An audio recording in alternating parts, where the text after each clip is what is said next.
All right, good afternoon, everyone. We are on the eve of Thanksgiving, Thanksgiving Eve, and I promised that I would come to you with a video on how to navigate the eating on Thanksgiving Day. So, probably the first thing that we all need to be realistic and realize is that there is nothing that we're going to be able to do that will offset the caloric intake that will happen on a Thanksgiving meal or a Christmas, Hanukkah, whatever you celebrate. Those big meals are going to be unblockable. So, what we are looking to do is just minimize the damage. So, the first thing we want to start with is obviously the basics. Always eat your breakfast, maintain your snack and meal schedules. So, every 2 to 4 hours, you want to make sure that you're still getting those meals in. Biggest mistake you can make is to think that you're going to save the calories for the big dinner. Doing that's only going to set your body up to be an engine for fat storage. So you want to make sure that you keep your blood insulin levels balanced all day long. So try to maintain your same standard eating schedule. Even though we're going to be eating more calories today, you want to make sure that you maintain that blood sugar. So that will help you help your body reduce the storage of fat. Second, what that will do is obviously make you less ravenous at the main meal so that hopefully you will be able to sidestep some of the obstacles such as little extra desserts and things of that nature that come into play. So the main thing is prep and planning. So make sure you always maintain those blocks before and after the meal. Even if you're not feeling overly hungry, maintain those blocks. That's the best advice I can give you because you don't want to go into a negative insulin level where your body will just start storing, all right, or where you will have sudden drops and hunger will spike, and then late in the evening you'll have those leftover snacks. So, all right, let's go ahead and take a look at. I actually made this plate up today. Today is Wednesday, obviously, and definitely not a Thanksgiving meal that I would normally partake in the sense of it's pretty bland looking here. So I assure you that when I eat delicious and big. All right, but what I want you to notice on the plate here, this is a standard size, Chinette style serving plate. So in order to minimize the damage of calories and the overeating, you really want to go into the mindset of this, of serving yourself with the idea that you are going to fill this plate to capacity, but you're not going to let the foods overlap. So if you take a close look at the mac and the cheese and the mashed potatoes and the bread and the salads and the cranberry sauce and the canned chicken, which is supposed to be the turkey, and the pumpkin pie and the whipped cream. I even left a little space there in the center for something.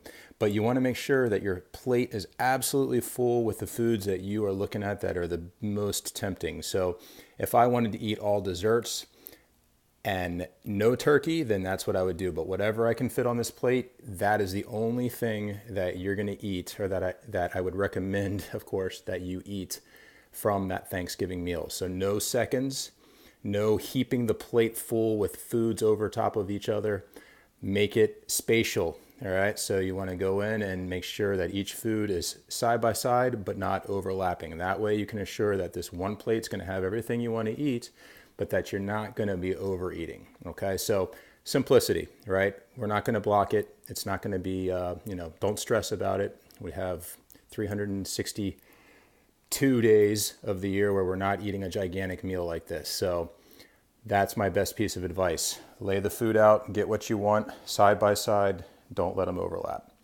All right, so for those of you, though, that are looking to be a little bit more strict, assuming that you're not going to be blocking your portions of meats and your vegetables and so on, but you still want to maybe be a little bit more on the cautious or focused side. Let me remove this plate here.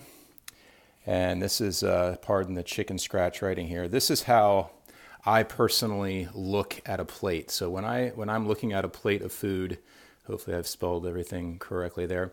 And so when I'm looking at a plate of food, this is what I'm seeing. I'm looking at a quarter of the plate being protein, okay?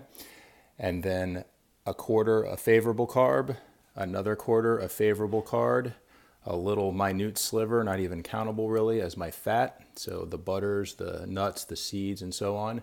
And then an unfavorable carb for the last less than a quarter. All right, so If I'm going to go and eat a meal, I'm going to stack those areas with the macronutrients that I'm needing. So I'm not going to necessarily put a bunch of different foods like we did with this plate over here, but I'm going to stack up my protein. I'm going to choose a favorable carb. Remember, favorable carbs are those green carbs on your sheets. So typically they are fibrous vegetables, maybe some grains like oatmeal, but obviously you might going to have that at a Thanksgiving meal. But you want to have your leafy greens, your reds, and so on. So check the list if you're trying to be a little more focused and see what those favorable carbs would be, and then look at the table and see what foods are going to fit in those block areas. And again, you go for one plate only. Try not to overdo the plates. No secondsies. Don't go back. Coffee, tea, have as much as you want, so long as you're not cream and sugaring them. If you are doing so, then I would recommend that you take that into account when forming your plate. So maybe leave an entire section blank, all right? And that would be you reconciling the fact that you're gonna have cream and sugar with coffee afterwards, all right? But also stick that dessert on there too.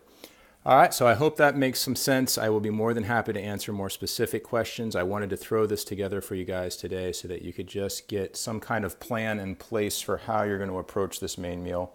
The main thing I want you to remember is this is one small day of your entire year. So you don't have to stress over this. I don't want you beating yourself up if you step on the scale next on Friday and you think, oh, geez, I've wrecked it for the rest of the time. It's all about just staying as true to the blocks as you can after the meal. So try not to stress out about it. All right. So I hope each and every one of you have a fantastic Thanksgiving.